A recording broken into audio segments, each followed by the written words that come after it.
and welcome to the Taste of Scotland podcast. I'm your host, Jim Gordon, and I'm here to tell you all the exciting things that we've got planned for you this June, June 18th to be exact, Father's Day weekend in Franklin, North Carolina. We're going to have some fun. We're going to have two different stages of music for your enjoyment. We've got Tuatha Dea, a regional band out of Gatlinburg, got some fine Appalachian Celtic kind of a rock punk sound to them there. They're going to be our headliner band. We also have the Jacobites by Name, which is an awesome traditional Scottish music. They are going to be joining us also, as well as a Rainbow Inn. They are a local band. They're playing some Irish music. Got a great sound. You're going to love them too. That's all on our main stage. We'll also have some other acts to fill out the main stage. We're looking for some dance troupes. If you know anybody who would like to join us with some Irish dance or some Highland dancing, either country square dancing or the flings and the reels, we'll be looking forward to that. Also, on our second stage, my lovely lady, Norma Jean, will be playing over there. Along with we're going to have some Cherokee demonstrations. The folks over there at the Cherokee Museum have agreed to come and show us some storytelling techniques and dancing and some other activities that are associated with the Cherokee. The reason we're doing that is because of the long history of interaction between the Scottish settlers and the Cherokee nations.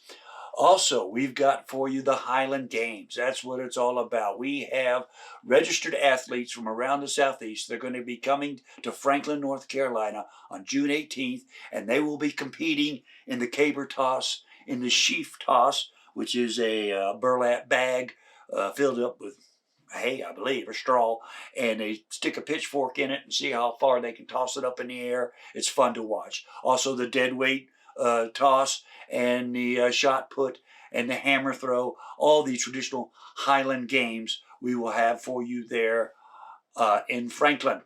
And they are competing for points. This is a very serious competition for these folks. The points, they can move up to the next level, perhaps the Grandfather Mountain Games or others. Also, we will have the Border Collies. We've got Blue Ridge Border Collies from Brevard. They're going to come over and give us some demonstrations on the herding of the sheep. If you've never seen this, it is phenomenal. The focus that these dogs have. If you've seen, I'm sure you've seen some of the movies. Babe was a classic movie for the sheep herders. That's the kind of thing that we're looking for, and we've got them here in Franklin, June 18th. Got that date. Also, we have a coo. We have a Highland coo. Now, what is a Highland coo? It's very similar to a cow, only it's a lot hairier. It's one of those long-haired cows. They call them coos over in Scotland. We've got one that's going to be hanging out at the Macon County Fairgrounds with us on June 18th. What else we got? Oh, we've got the Kids Corner. That's going to be fun. We will have all kind of activities over there for the young ones. Some junior apparatus of the Highland Games that they can compete with and play with, and also some arts and crafts and some, I believe Nessie is going to be there, and we'll have a lot of fun with that. Also, the arts and crafts, we have vendors are lining up. If you'd like to be a vendor and join us, just let us know. tasteofscotland.org is where you can go and find out some more information on the vendors and the prices and all that stuff. Also, we'll have the food. We are the Taste of Scotland. We've got St. Andrew's Square, I believe, is planning on coming, and we've been talking to Scottish Cottage, another Scottish food vendor out of Asheville. Hopefully, we can get him over here to join us. What else? Good. That's what we've got so far. We're planning on some more things. We're looking all the time for different acts, maybe some falconry and some other demonstrations to spread the Scottish culture, because that's what we're doing this for. This is what it's all about, and to have a good time. We'll start off actually on Friday night, on June 17th. We're going to have a parade downtown. About 6 o'clock or so, we'll start off at Town Hall, go up Main Street, around the corner there at the next traffic light and come back around Stewart Street to our Ceilidh, which is just a Celtic word for a party is basically what it is.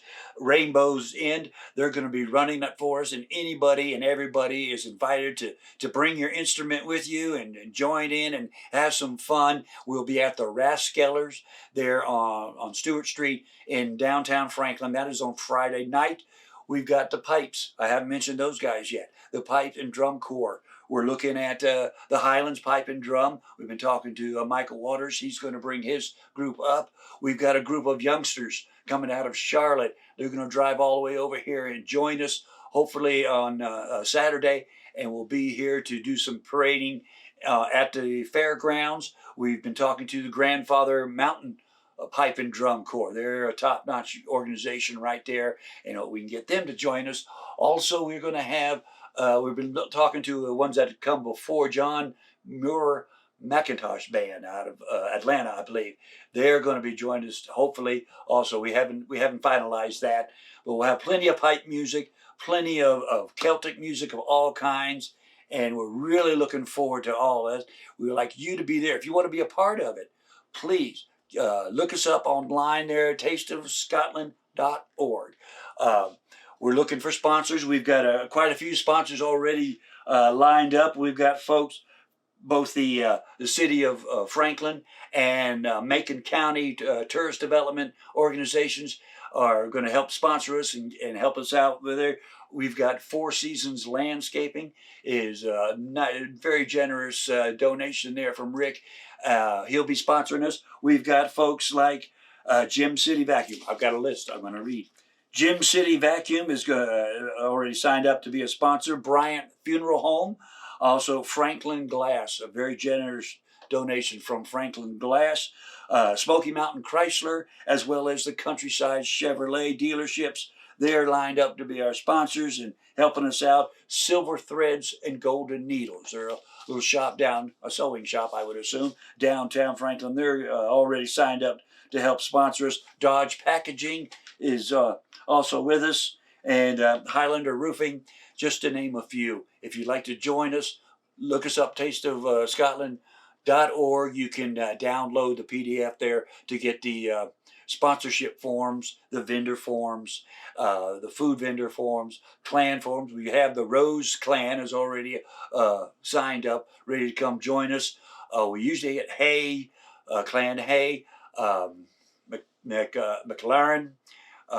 Should be there. The Grants are usually there, and we're looking forward to as many clans to come with their representatives and explain, join the family. First time I went to the Gordon tent, first thing they say, "Oh, you're a Gordon. Well, welcome home," because that's what it's all about, family. Okay, that's what we got going here in June.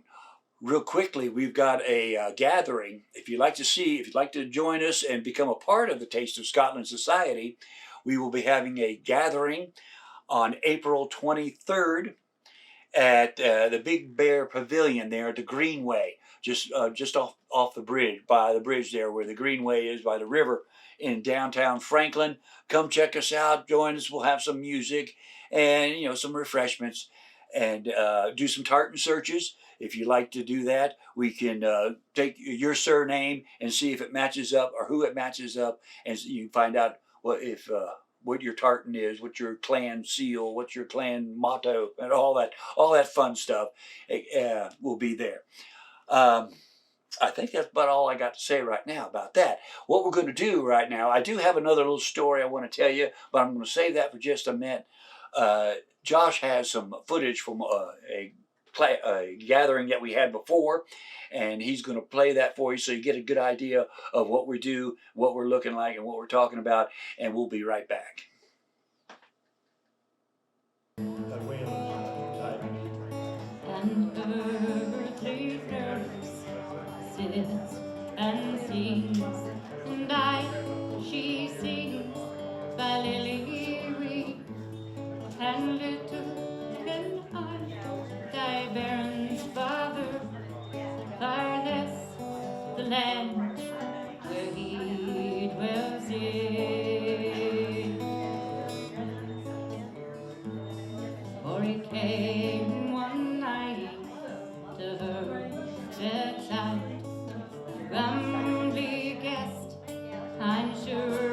sea, saying, "Here am I, thy baron's father, although I be not comely.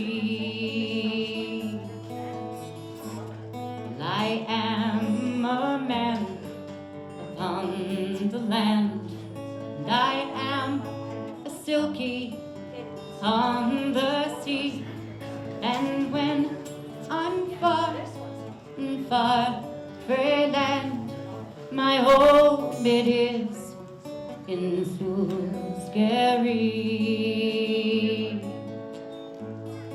And he had taken a purse of gold, and he had placed it upon her knee, saying, "Give to me my little young son, and take thee up thy nurse's feet.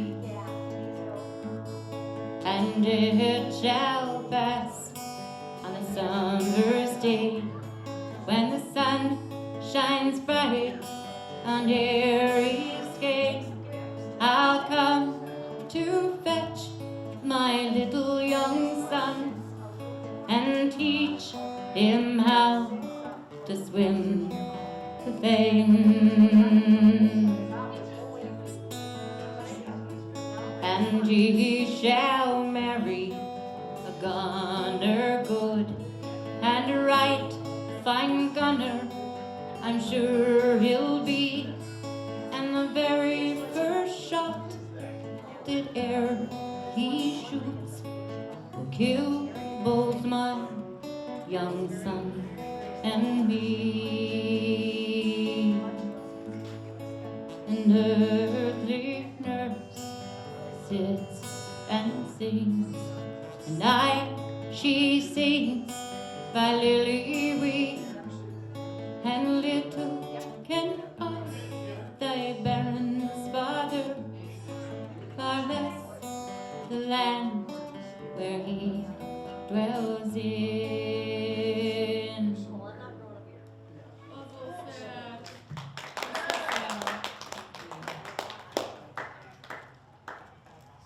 Well, let's do another love song. This one is actually a love song a man has for his country, for his homeland, and it's called Caledonia by Dewey McLean.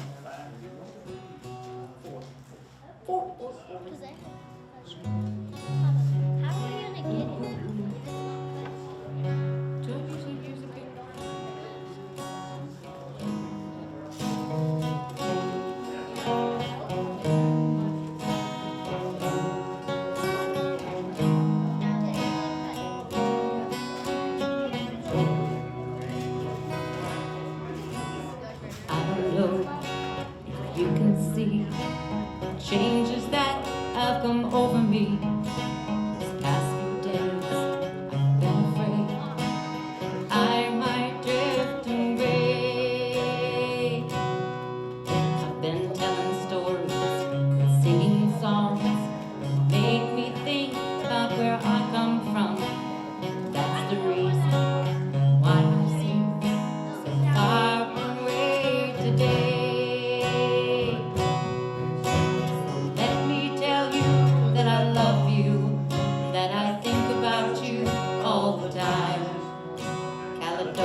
stolen dreams, yes, there's no denying.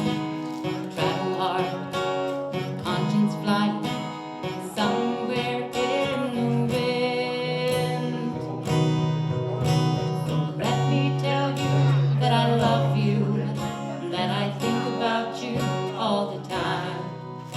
Caledonia, you're calling me, and I'm going home.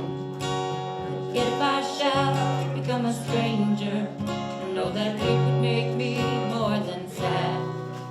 Caledonia's been everything I ever had.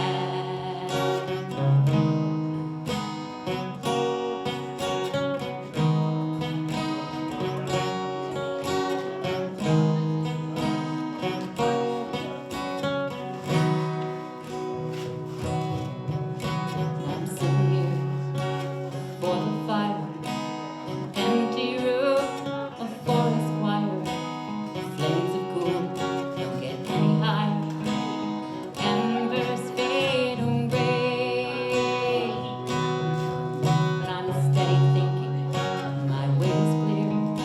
I know what I'll do tomorrow. When hands have shaken and kisses flow, then I will disappear. So let me tell you that I love you, that I think about you all the time. Caledonia, you're calling me, and I'm going home. But if I shall become a stranger, know that it would make me more than sad. Caledonia's been everything I ever had. Caledonia's been everything I ever had.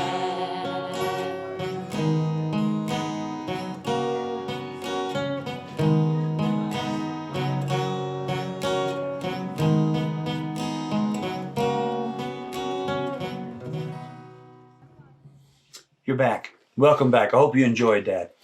What I'd like to close out this show with is just a wee bit of a story here. On Wednesday, April 6th, it'll be Tartan Day in the United States. Now, why would the United States of America have a Tartan Day? Well, in March 1998, Senate Resolution number 155 declared April 6th as Tartan Day. Why, you ask? Well, to find out, we'd have to go back some 700 plus years and to the June 14th, 1314, the Battle of Bannockbrook, in which Robert the Bruce asserted his dominance. With his victory there at Bannockbrook, he became firmly, in Scotland, the king. However, England didn't think so, and they were still intent on making Scotland theirs. Edward II, by this time, was the king of England, and it took a lot of persuasion, which meant war. And throughout 1315, 1316, the Bruce was going first into Ireland. He set his brother up as king of Ireland for a few years, and he also went into northern England as far as York. Even there was an invasion of the city of York in 1315.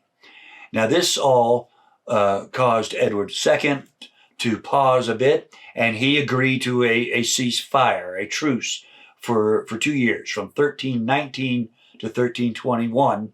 The war, there was a ceasefire.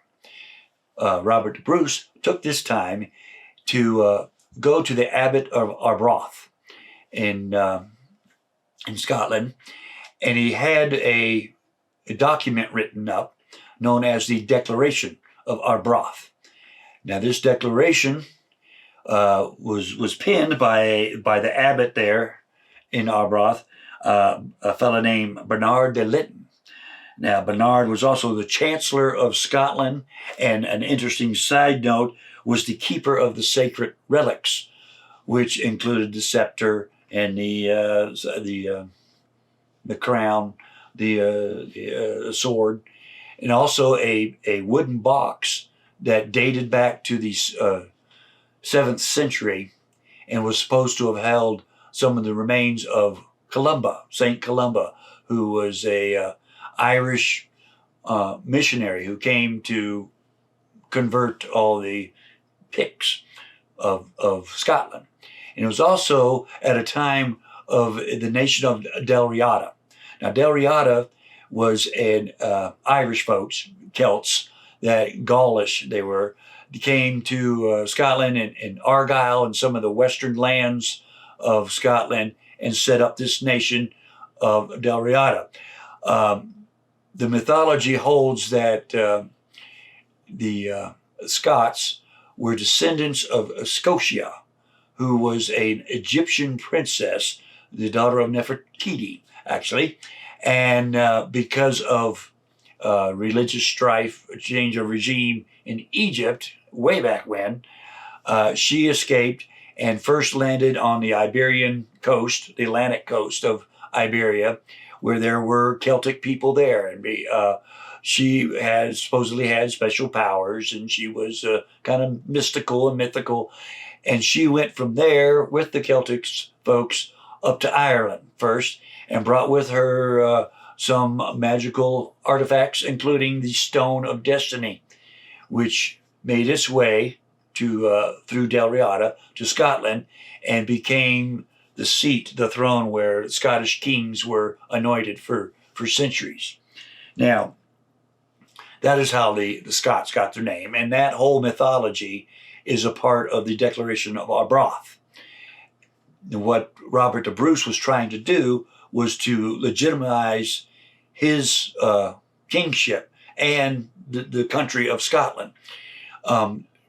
Early on in the War of Independence for Scotland, he had a rival, John Cromwell, which he killed at an altar. It was a secret meeting. They had gone to meet. Things got out of hand, and Robert the Bruce ended up killing John Cromwell on the altar. And for that, he was excommunicated by Pope Clement VII, I believe.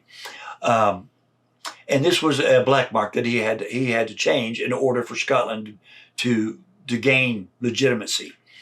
So he got these folks together, and throughout 1390, when the truce was going on at the Abbey in Arbroath, he got the Bernard de Linton, the abbot there, to pen this for him. The first with the mythology, and then all the reasons why Scotland is Scotland. It's not a northern province of England. And the famous lines that everybody knows from this is where he says, "As long as there are but 100 Scotsmen alive, we shall never on any condition be subjected to English rule. It is in truth not for glory nor riches nor even honor that we fight, but for freedom alone, which no honest man gives up except with his life." Sounds familiar, doesn't it? Not only did they make a cool movie out of it with Mel Gibson and all of them, and gave some of the credit to William Wallace. I love William Wallace. He's a great guy. But this is where it comes from the Declaration of Arbroath. Now, on April 6th, 1320, this was presented to the Pope. I believe it was John the 22nd. And he took this because of this declaration. He said, yes, Scotland is an independent nation and should be treated as such, and was not under subject rule of England. He did not reverse the excommunication till quite a few years later, but that's a story for another day. But because of this, and because, some 400 years later, 450 years later, another country, another document was penned, known as the Declaration of Independence, which had a very similar theme to it. Independence from English rule is what it was. And so that is why in 1998, the United States Congress made this resolution declaring April 6th, Tartan Day, to honor the Scots and those that wear the tartans for all the contributions that they have made to not only the U.S., but to all constitutional governments that came after that. American Revolution, the French Revolution, there were quite a many that were based basically on this Declaration of Arbroath. That was the importance of this declaration. Now, at another time, I'll tell you about the tartans itself. The tartans didn't come around until years later. In fact, not until the 1820s. A fellow named Sir Walter Scott is the one who created the whole tartan craze, as they say. And that's a story for another day. And we'll get to that on another day. Have a good week. We'll see you next time with some more information on the Taste of Scotland Festival. Thank you.